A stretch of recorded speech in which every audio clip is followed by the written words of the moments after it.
2 secret tools that hide in plain sight. A lot of people have no idea.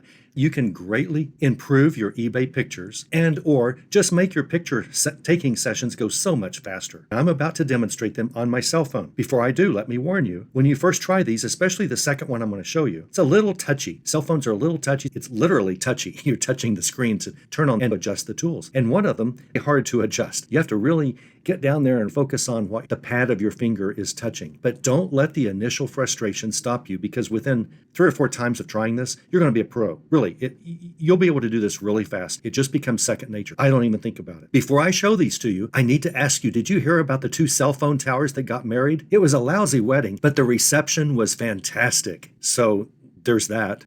Okay, I'm going to show and describe these 2 cell phone tools that are on all Android phones. And if you have one of those lady phones, those Apple iPhones, they might have this too. I'm pretty sure that they do. It might operate slightly differently, but I think in general, it's basically the same 2 tools. There are lots of tools on a cell phone to make your camera really zing and to take really amazing pictures, but it's kind of like a lot of work. We just want to take good pictures of our items every day so that we can list as fast as we can, which means we get as many items listed as we can on eBay, because the more items we list, the more things we sell, the more money we make, and the faster we can retire on our Bitcoin investments. Listing quickly is a key, and a lot of us get bogged down in the pictures because sometimes pictures just take forever to get just right. For example, something just won't focus quite right.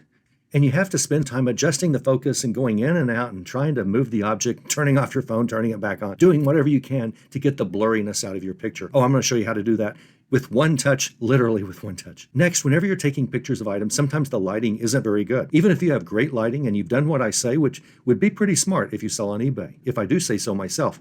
And I do. If you have great lighting, some objects still are hard to photograph, such as a very dark item, such as a book with a dark cover or a dark dust jacket. Those come out light whenever you have good lighting, but you don't want dark items to come out light. You want to represent the darkness of the book cover or whatever you're taking a picture of. There's another tool on your screen that probably you've never seen, probably you've never tried. You have no idea what it's for. If you have seen it, I'm going to show you how you can almost immediately adjust the darkness or brightness of your picture and fix all of those little tiny brightness problems that crop up. They won't fix all problems. It doesn't fix all brightness problems, but it fixes the ones that are most common. I just need to get this picture right now because I've got to take a picture of this book, several pictures of this book, and get the thing listed and then sold. Here it is. I'm going to switch to my cell phone and show you this procedure. Okay, there are 2 controls that a lot of Android users don't know about, and probably these same 2 controls are on the Apples. I've got my phone in square mode because I'm taking pictures for eBay. eBay requires every picture to be square. It does not have to have a white background except for the first picture. As you know, sometimes it's difficult to keep the blur out of your picture and you have to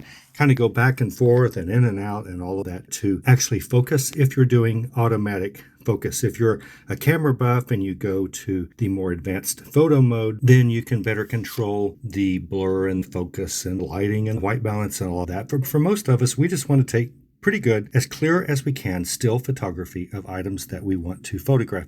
And books are a good place to demonstrate these 2 little tools that a lot of people don't know about because it's not real obvious. They are on your screen in the middle of the screen, but you don't see them right now. But if you're having a hard time focus, now this is auto-focusing fairly well, but if I want to focus even more, let's say that, well, sort of looks like the artwork is pretty much clear, but the text isn't necessarily. So what I'm going to do is touch the screen somewhere on the text in the bottom, that bottom paragraph. I'm going to touch it and you will see something appear. Boom. Now that's the focus mode. And what the camera just did, boom. Now it will go away in a second and I'll touch it again in order to make it appear. What the camera has done is focused within that circle. And I've just told the camera make this part of my screen the most in focus possible. So if the illustration was more important and the text didn't matter, I would touch on the illustration and you'll see the result of that. Now the way cameras work, sometimes it's difficult to focus on everything at once. So this is the way you can make the more important areas be more in focus, or area be more in focus. So you can only do this for a single area. If I touch the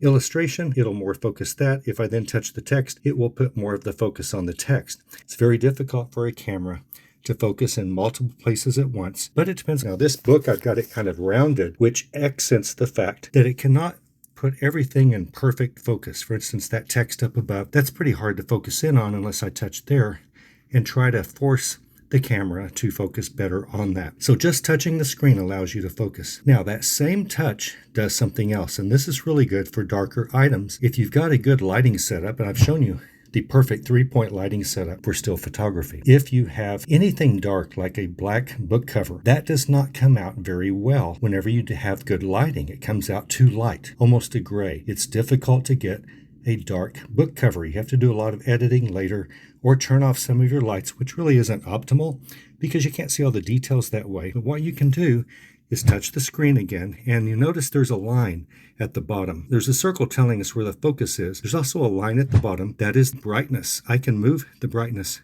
to the right and lighten it. I can move it to the left with my finger. And this isn't easy. It's a very small little light that we are moving left and right. And I'm doing this by touching my screen. I know you can't see that well on the video, but if I want to brighten up whatever I'm looking at, my lighting's not very good. I can move that little sun down there on the line to the right and it will brighten it. I can touch it again and move it down. Now let me do that for a dark item. Okay, here's a book of Psalms. It's actually coming out sort of dark. It's a black cover with gold leaf or gilt lettering, but as you get closer, you can see what happens to perfectly dark black book covers. They become sort of ugly brownish gray. So we can touch the screen again, get that line at the bottom and move it to the left and get the darkness more on that cover. So we now can focus more on the title by moving that brightness to the left. Let's see, focus on the title and move the brightness to the left. And now I can take a picture that is more representative of the background color. So with touching the center of the screen, you can turn on a better focus to focus in one area right away, and you can adjust the lightness and darkness. There are actually more things you can do with these tools. This is really all you need. Again, we're just doing still photography